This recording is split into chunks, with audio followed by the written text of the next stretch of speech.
Hey, welcome back to the part 2 of Fashion Week.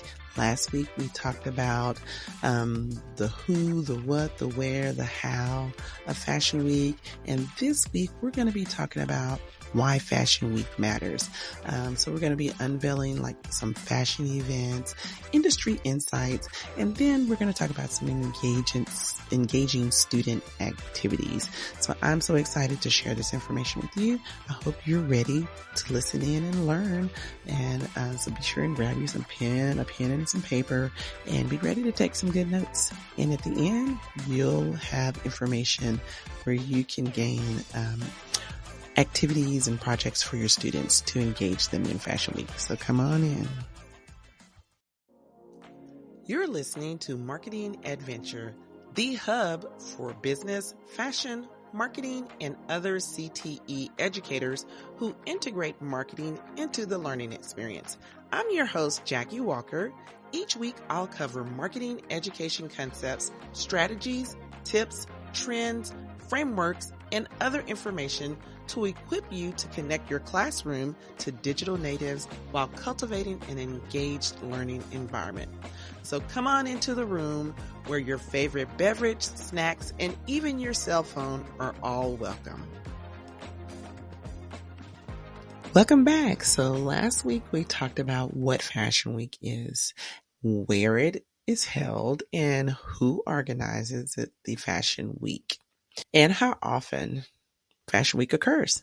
So now we're going to get into some information about the fashion events, the industry insights, and then how you can engage your students in Fashion Week with some activities. Okay, so first of all, why do they have Fashion Week? We talked about the designers, showcasing their creations, buyers going there to find out what the latest trends are so that they can prepare their stores for the next season, and then industry journalists having something to write about with forecasting and trends and all of that stuff. So those are the things that Fashion Week is about.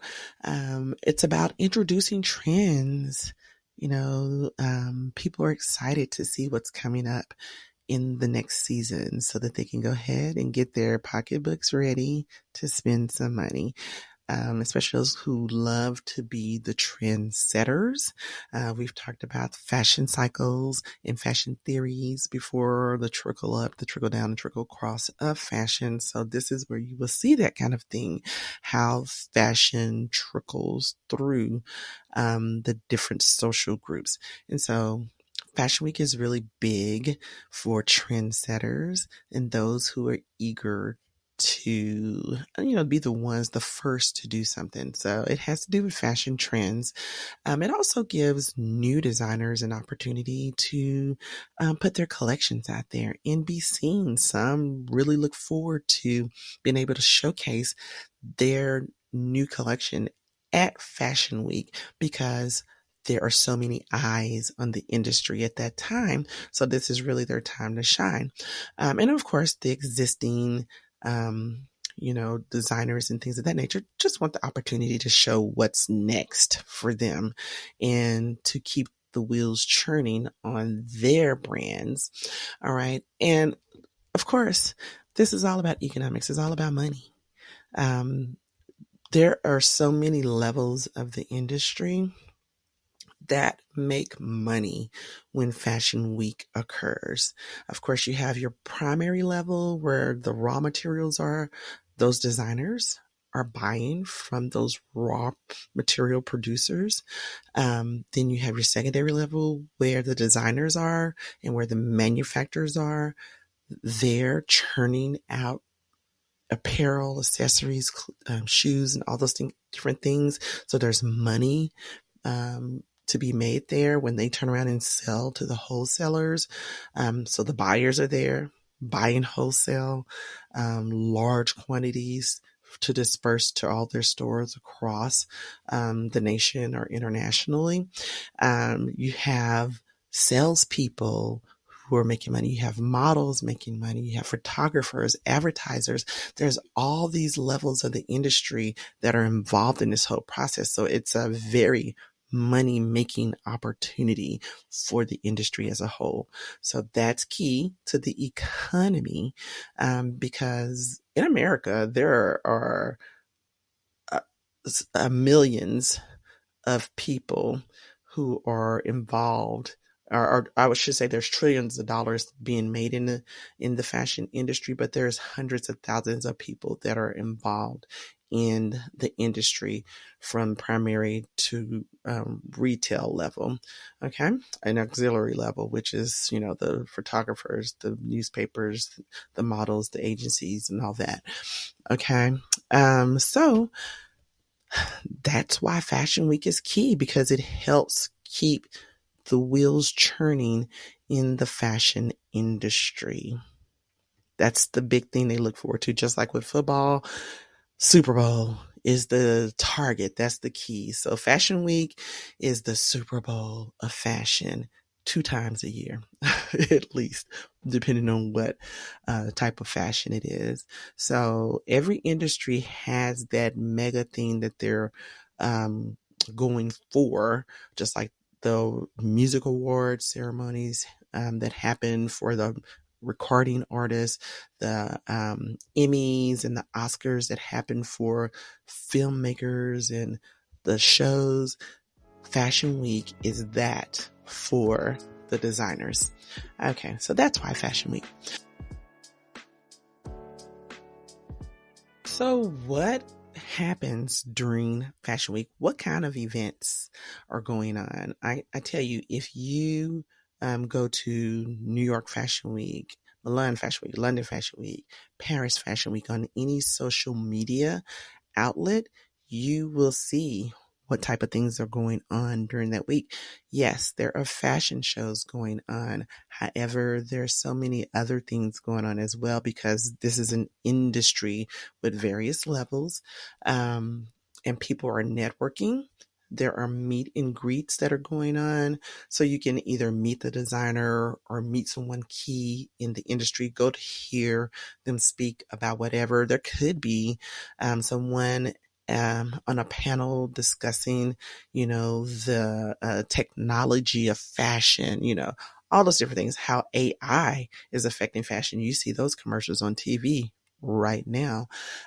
So there's a lot of things being presented at Fashion Week at various levels. You have vendors that are out there that are not, designers who are on stage, but they're vendors who have items that are maybe accessories. Maybe it's a vendor that has like a fiber company. Maybe there are, different vendors that are supporters or accessories to the industry, that want people to know more about them. There's just all kinds of vendors you could have in the space. And since a lot of these events, especially like the big events, take place in like a large facility, they may have a hall in or a room or a place for these vendors to be set up so that industry people can have access to them. There may be panel discussions. I mean, there are panel discussions that go on about various things. There could be product demonstrations for some of the apparel, maybe, because maybe the apparel is functional and needs to be shown how it can be worn and the benefits of the features that are on the apparel or the accessories or what have you. But product demonstrations, there are lifestyle events that cater to especially celebrity and influencers. So there's just like a lot going on. The buzz is everywhere. If you just go out there and look at New York Fashion Week and just see a lot of the activity, there's so much that's out there, especially on YouTube nowadays. You'll see a lot of events and things that are happening related to Fashion Week that is not a fashion show. The fashion show, of course, is the main attraction, but there's all these other little outlining things that are happening during that time that Fashion Week is going on. And I don't think I mentioned this before, but Fashion Week lasts for days. So the New York Fashion Week, I think, lasts for a week or 6 days or 5 or 6 days, something like that. So the fashion weeks go on for almost a week, and some of them go on a little longer than a week. So there are a lot of activities. Of course, there's fashion shows going on every day, except for like the first day, the fashion week happens. Usually that's like party time, and of course there's parties going on, and then the events, the fashion shows start happening. All right, so that is what's happening during Fashion Week. What is the industry itself learning from Fashion Week? We know that we get to see all of this stuff, but what is the industry learning? The industry itself is learning about, again, trends. They're learning about the designers to look for, like the buyers and of course, are looking at the designers. But then you may have fashion houses that are looking at these new and trending designers and wanting to invite them into their house to be a designer for them. So you have people connecting with others for profit, for bigger and better things for their brands. So you have the industry is learning about the new upcoming things that are happening within the industry, and the industry is learning about the latest and greatest fashion news. Just because you're in the industry doesn't mean that you have your finger on the pulse of everything that's happening. So this is the opportunity for those things that may not be visible to everyone to shine and for people to become aware of them. So the industry is learning and growing about itself and taking a look at new opportunities that may be available in various ways. So that's what the industry learns from Fashion Week. Now that we've gone over all of these things about what Fashion Week is, why it's important, how often it happens, where it happens, what type of events are happening there, why Fashion Week, and all of that, how can you connect your students to Fashion Week, to the industry? Well, there are so many things that you can do to engage your students into the Fashion Week world. Pre-Fashion Week, post-Fashion Week, there's so many things that you can do. I had so many activities and projects that I did with my students to really help them immerse themselves into Fashion Week and what was going on in the different regions, and learning about the various regions from the trade centers and all of that. So with that being said, like one activity, which is a pretty simple, that could be a starter activity for the students, is to do a fashion center poster, which this helps them learn about the various fashion centers around the world. Mainly in the United States is where we focus, but I would have each student doing a different fashion center so that they can introduce that fashion center to the class. And so the class would be able to learn about what's happening in fashion in the different regions of the world and what centers focus on which type of apparel. So that's an activity that you can do.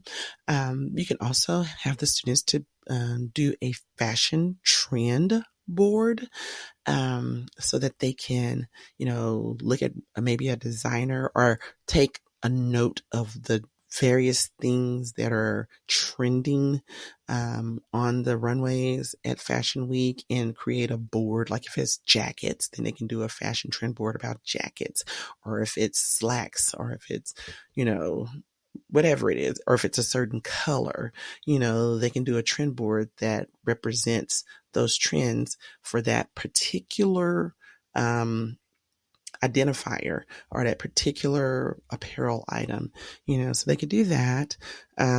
There's a project that I have that's called a brand niche blog, and this helps the students write reviews of fashion, whether it's about a designer or if it's about a collection or if it's about an event that's going on. This particular project helps them learn about the resources that are used in like journaling or journalism or writing reviews or newsletters or blogs. So that's a really great project that could help them with their writing and reviewing of an event or a designer. And then one of my really big projects that the students do at the beginning of the year, because the Big Four Fashion Week happens at the first week of September, which is right when school starts. So the students generally get into teams because this is a pretty detailed and involved project, because they're going to cover all 4 fashion weeks from the beginning of September to the end of October. New York, London, Milan, and Paris. And it's a lot of information that they have to provide because they're really looking at designers. They're really looking at trends, and they have to write about at least 8 designers. They have to talk about all of the things that are trending, to looking at the principles and elements of design and the fabric and the colors and all that kind of stuff. So that is a very intensive project that really does require collaboration. So it's really good for the students, and it's fun, I think, because it helps them to open up their eyes and really begin to look at the details of fashion and not just at the aesthetic of fashion, because kids these days are just really looking at fashion from, oh, that's cute, that's pretty, what have you. But they don't ask them the name of a designer, and they probably can't tell you the name of one of the classic designers. Um, they may come up with somebody who's a celebrity that has a fashion line, and not going to knock it. They created the idea for the design. So in essence, they are considered a designer, but we're talking about a designer that has a fashion house, that has a team of people working with them to create, classic fashion or what have you. So, this really opens up their eyes to help them begin to understand true fashion, not fast fashion, but true fashion. So I'm going to have a document that's going to, I'm going to have a link to my website that's going to have these projects listed there. There's also another project that I'm working on. It's called The Devil Wears Prada. And let me tell you, if you don't have your students watching The Devil Wears Prada, because these kids have no idea what The Devil Wears Prada is, first of all. And because they don't have any idea what the Devil Wears Prada is, they don't have that knowledge of how insightful that movie is. And if you haven't heard of The Devil Wears Prada, go and get it right now and watch it. But it's really based on the life of Anna Wintour, the editor in chief of Vogue magazine, and it's my all-time favorite. And it really gives you an inside look of fashion from a magazine editor's perspective, and also from a girl who knew nothing about fashion, and how she quickly learns the intricacies of the industry. And but it also just gives you an insight of the fashion world. I love it because it really, I feel, touches on the pulse of the fashion industry, from one perspective, really from a marketing perspective, not necessarily from a designer perspective, but I really love the movie, but I have a project that I used with my students, and I have to put it together in a format where I can make it available to others. But I love it. It's a great project that you can use that really ties into Fashion Week as well, because they do talk about Paris Fashion Week, because of course that's the ultimate goal, is to go to Paris Fashion Week. Anyway, so that is how you can engage your students with Fashion Week and the different type of activities that you can give them to do. So look for that in a link in the bio and also in my show notes. Like I said, it's going to be a page on my website that you'll be able to access that will show you all the different projects and activities that I have that are related to Fashion Week. So there you have it. That concludes my talk about Fashion Week. I hope it's been very insightful for you, and I hope that you're excited to get ready to do some of these activities or something with your students to engage them in the Fashion Week environment and the whole event and excitement of everything that Fashion Week brings. So until next time, I hope you have a wonderfully blessed day. Thanks for listening to Marketing Adventure. Remember to subscribe, rate, review, and share this episode with someone you think would benefit from the information shared here today. If you have any questions or want to connect with me, find me on Instagram at Marketing Adventure. All links and resources discussed in this episode can be found in the show notes at marketingadventure.com.